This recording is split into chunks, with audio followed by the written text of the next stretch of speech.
Assalamualaikum warahmatullahi wabarakatuh. Di sini saya Dedi Winarto akan membuat sebuah petunjuk tentang sebuah proses awal pengerjaan sebelum metalografi. Jadi proses metalografi adalah sebuah proses untuk dapat melihat struktur mikro dari sebuah jenis bentuk material, yaitu yang kita gunakan adalah besi seperti ini yang akan kita uji coba nantinya untuk kita melihat struktur mikro yang ada atau kandungan mikro yang ada di material besi ini. Ini adalah beberapa peralatan yang akan kita gunakan nantinya seperti ini. Mungkin di sini adalah yang pertama adalah amplas ya, dari pengamplas itu sendiri untuk menghaluskan material atau benda kerja setelah kita laksanakan pemotongan atau pengambilan sampel seperti ini. Jadi amplas ini adalah yang berguna untuk menghaluskan di bagian permukaan dari material benda kerja itu sendiri nantinya. Amplasnya yang terdiri di sini adalah ada amplas kasar sesuai dengan urutannya, dari yang 120, dari yang 320 sampai 600, dilanjut lagi ke 1200, lalu ke tahapan amplas blue ya, seperti ini. Mungkin beda, dia bluenya bentuknya adalah seperti bahan kaos atau baju, agak halus. Yang terakhir adalah menggunakan amplas blue seperti ini, dia juga akan halus, agak halus bentuknya. Oke, selanjutnya adalah peralatan yang lain adalah atau yang kita butuhkan seperti ini adalah diamond pastanya, dimana diamond pasta itu sendiri adalah sebagai penghalus, untuk menghalus di bagian permukaan, untuk menghilangkan guratan-guratan rambut yang terdapat pada material benda kerja yang masih kasar, atau menghilangkan untuk menjadikan sedikit lebih halus dari yang akan kita uji nanti. Terus selanjutnya adalah di sini ada alkohol dan nital sebagai larutan etsanya. Larutan etsanya di sini adalah nital, esa nital 90%, dan ini adalah alkohol 90%. Selanjutnya di sini juga ada untuk mounting, bahan mounting ini. Jadi material benda kerja di sini sendiri akan nanti kita buatkan mounting sebelum kita masuk ke dalam tahapan ke proses pengamplasan atau grinding.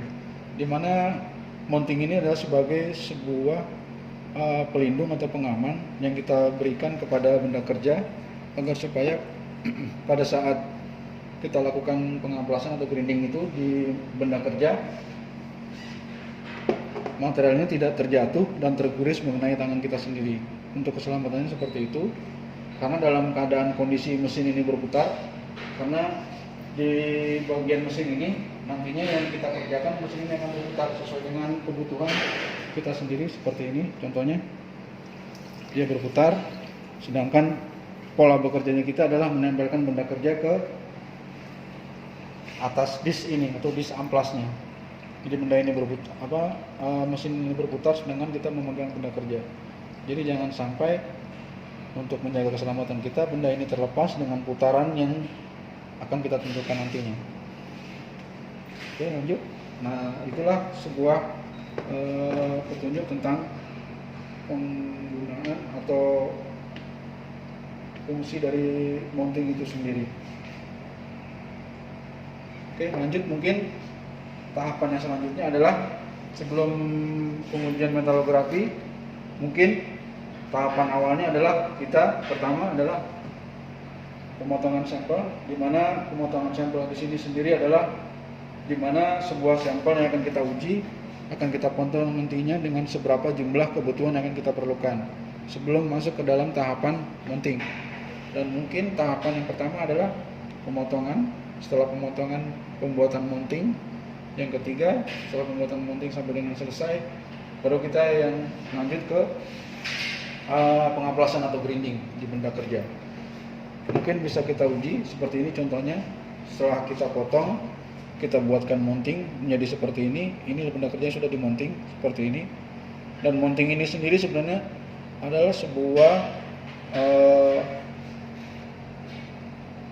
campuran resin dan hardener yang dicampur adukan, dijadikan satu sesuai dengan komposisi untuk menjadi awalnya resin ini sendiri adalah masih berbentuk cair. Dan dengan cairnya itu sendiri kita campurkan dengan resin agar berbentuk menjadi padat seperti ini, campuran kimianya menjadi keras dan menjadi aman untuk kita gunakan pada saat kita pengamplasan nantinya. Mungkin bisa kita lanjut langsung alat sendiri seperti ini contohnya.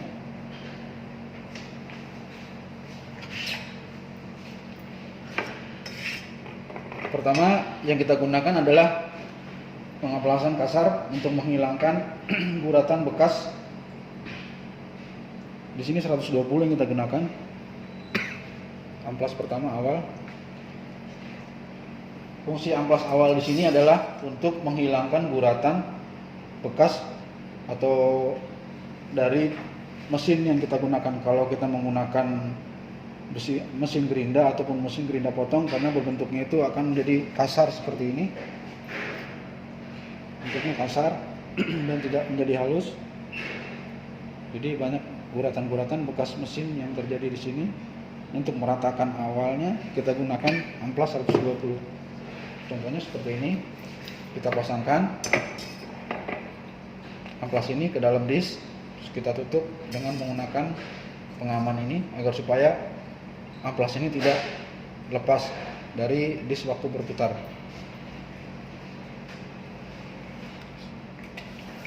Seperti ini dia berputar dengan RPM-nya 200 untuk menjaga agar supaya pada saat dia berputar tidak terlepas benda kerjanya. Untuk menjaga keselamatan, usahakan menggunakan RPM sebisa mungkin tidak terjadi kesalahan pada saat memegang seperti ini. Pegang bendanya seperti ini, lalu kita letakkan di amplas dengan tekanan yang tidak terlalu, hanya mengambang di bagian atas permukaan saja. Seperti ini, kita tekan ke bawah.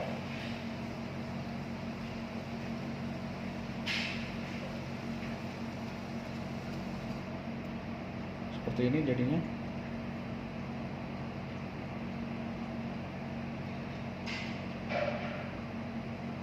Kita masih lanjutkan.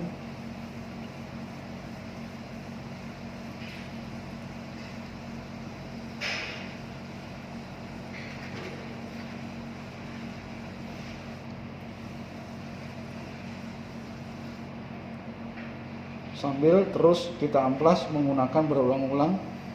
Setelah kita melihat dari ukuran guratan yang sudah terjadi sampai dengan ini menjadi rata, kondisinya rata terhadap material dengan mounting juga rata dengan terhadap benda kerja, serta hilangnya guratan yang agak kasar. Setelah itu nanti bisa kita rubah atau kita ganti dengan sesuai amplas urutannya. Jadi setelah dari 1200 kita menggunakan amplas yang ukuran ke 320, lalu ke 600, ke 1200. Setelah itu nanti baru ke yang amplas bahan. Sebelumnya amplas bahan dahulu, dan menggunakan amplas ini blow through. Jadi blow through ini pada tahapan proses terakhir sebelum kita menggunakan pasta diamond yang kita gunakan nanti untuk menghaluskannya. Jadi agar lebih licin. Jadi fungsinya di sini tersebut adalah menghilangkan guratan-guratan halus atau guratan rambut yang masih sedikit terlihat pada material benda kerja, sehingga benda permukaan di material ini sebelum kita etsa berbentuk cermin. Artinya sampai dengan berbentuk cermin kita menggunakan ini dengan urutannya adalah di sini pasta diamond juga berurutan dari yang paling kasar sampai dengan yang paling halus sekali. Di sini adalah yang kita gunakan, berarti untuk tahapan awalnya menggunakan pasta diamond dengan ukuran 6 mikro. Setelah itu yang 3 mikro, dan yang terakhir adalah kita lanjutkan setelah dari pada tahap polishing yang kita menggunakan pasta diamond, sehingga dari 6 ke 3 lalu ke 1, sehingga hasilnya menjadi seperti ini, cermin. Mungkin seperti ini bentuknya cerminnya ya, seperti ini ya, jelas. Kita bisa berkaca di sini dengan bentuknya, dengan bercermin ini sudah masuk ke dalam tahapan proses pengetsaan. Oke, sebelum masuk ke dalam tahapan pengetsaan, kita cuci material ini menggunakan alkohol ukuran yang 90 ml.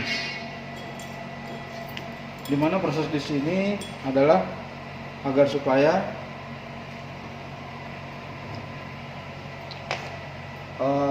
material yang sudah bercampur dengan air ataupun dengan zat-zat yang lain itu bersih terhadap larutan-larutan yang akan dicampurkan nanti dengan menggunakan cairan selanjutnya.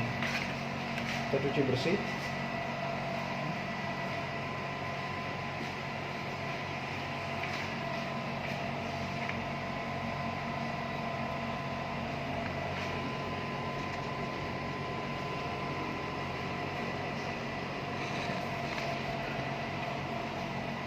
Kita lanjut, kita tunggu sampai dengan ini bentuknya agak mengering dengan menggunakan suhu ruangan.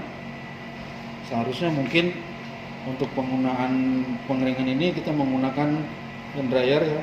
Jadi agar supaya permukaan yang sudah halus ini tidak terjadi kuratan kembali, dan kita menggunakan tisu atau apapun, karena dengan halusnya seperti ini akan terjadi kuratan yang halus kembali yang akan mengganggu pada saat metalografi nantinya. Oke, selanjutnya kita langsung masuk ke tahapan pengesahan menggunakan nital. Di sini nital yang kita pakai adalah nital yang ukurannya 50, presentasinya 50%. Yang sudah kita tentukan, yang sudah kita berikan campurannya. Teteskan di sini sedikit. Kita menunggu waktu agar supaya proses pengesahan ini bisa berjalan dengan bagus.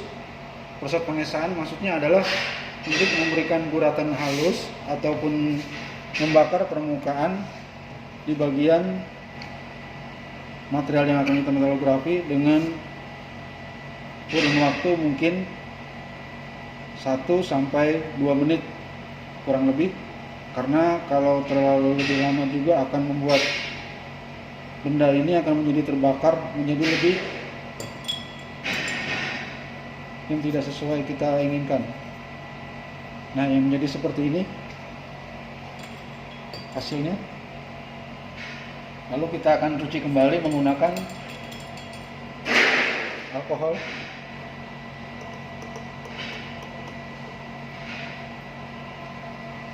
Hingga bersih dan kering.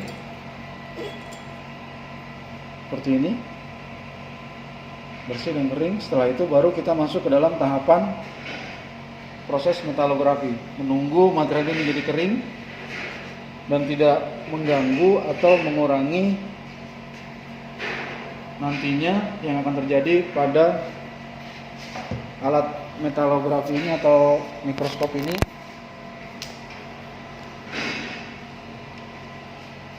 Karena jika keadaan dalam masih basah, kita tampilkan ini akan mengganggu lensa dari si alat mikroskop ini sendiri. Mungkin bisa penggunaannya kita menggunakan hand dryer atau suhu ruang untuk beberapa saat saja. Setelah itu baru kita letakkan di atas optik metalografi ini sendiri.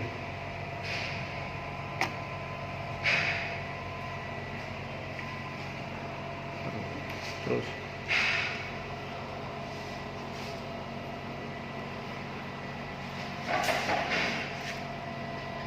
Dan yang nantinya selanjutnya bisa kita coba lihat, ini hasil sebelum metalografi seperti ini.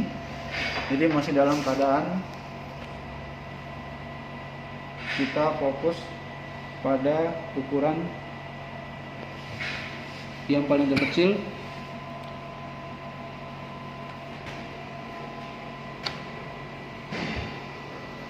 Ukurannya adalah yang paling terkecil, disesuaikan dengan urutannya untuk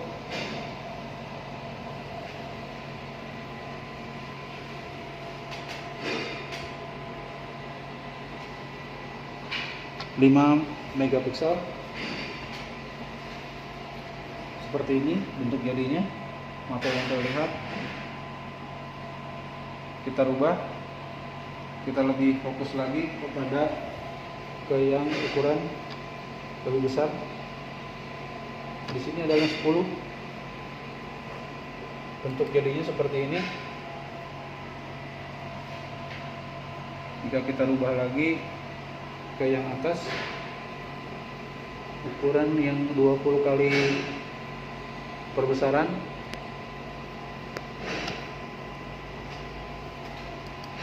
jadinya seperti ini. Lebih dekat fokusnya di sini akan terjadi atau terlihat pada material benda kerja seperti ini.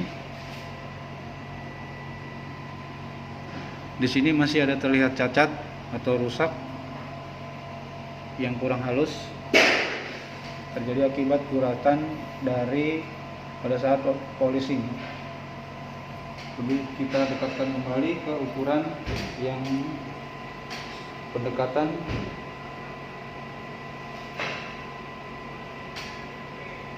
50 kali. Terjadinya seperti ini.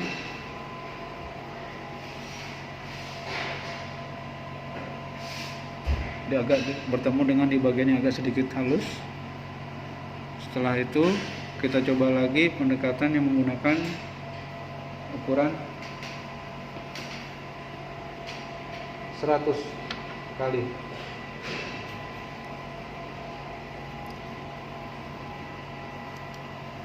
Seperti ini.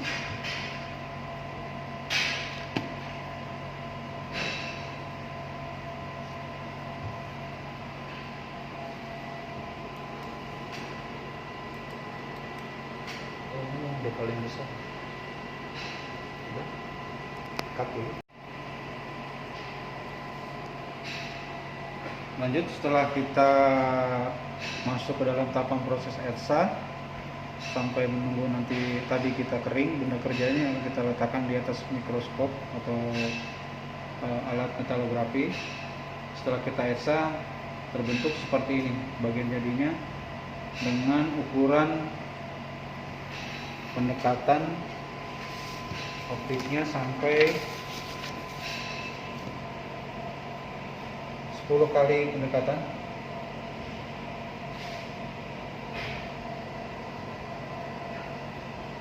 Kali pendekatan seperti ini bentuknya. Terus kita akan mencoba melihat dengan ukuran perbesaran yang akan kita rubah, kita naikkan dengan pendekatan sampai dengan 20 kali. Baik.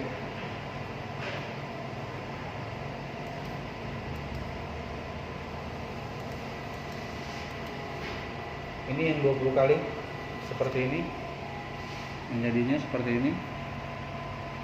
Setelah kita rubah lensannya dengan pendekatan 20 kali perbesaran. Setelah itu akan kita coba naikkan kembali ke perbesaran yang selanjutnya, yaitu menggunakan 20 kali perbesaran.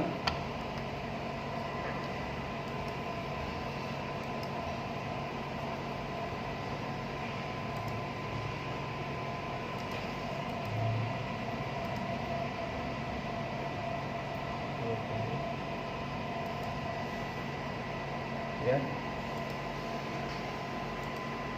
seperti ini. Yang 20 kali perbesaran akan berubah gambarnya seperti ini, struktur mikro yang terjadi dengan 20 kali perbesaran. Selanjutnya akan kita rubah lagi untuk pendekatan perbesaran, kita tambah dengan 50 kali perbesaran.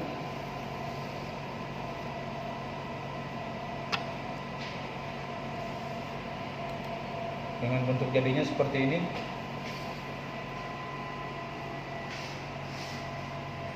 Ini yang 50 kali perbesaran terhadap struktur mikro yang ada di logam tersebut. Seperti ini contoh gambarnya, 50 kali perbesaran. Selanjutnya kita rubah lagi dengan pendekatan pembesaran sampai dengan 100.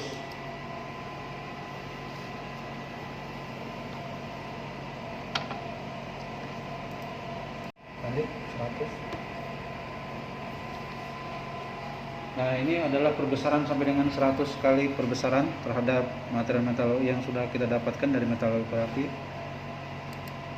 Seperti ini contoh lengkapnya. Baik, di sini dari tahapan awal sampai dengan selesai metalografi ini, dari petunjuk dan tutorial awalnya sampai dengan metalografi hingga sampai dengan selesai eksak, sampai dengan kita melihat dari struktur mikro tersebut hingga sampai tergambar pada bentuk materialnya seperti ini yang terjadi. Baik, saya rasa cukup sekian dari saya. Saya ucapkan terima kasih. Assalamualaikum warahmatullahi wabarakatuh.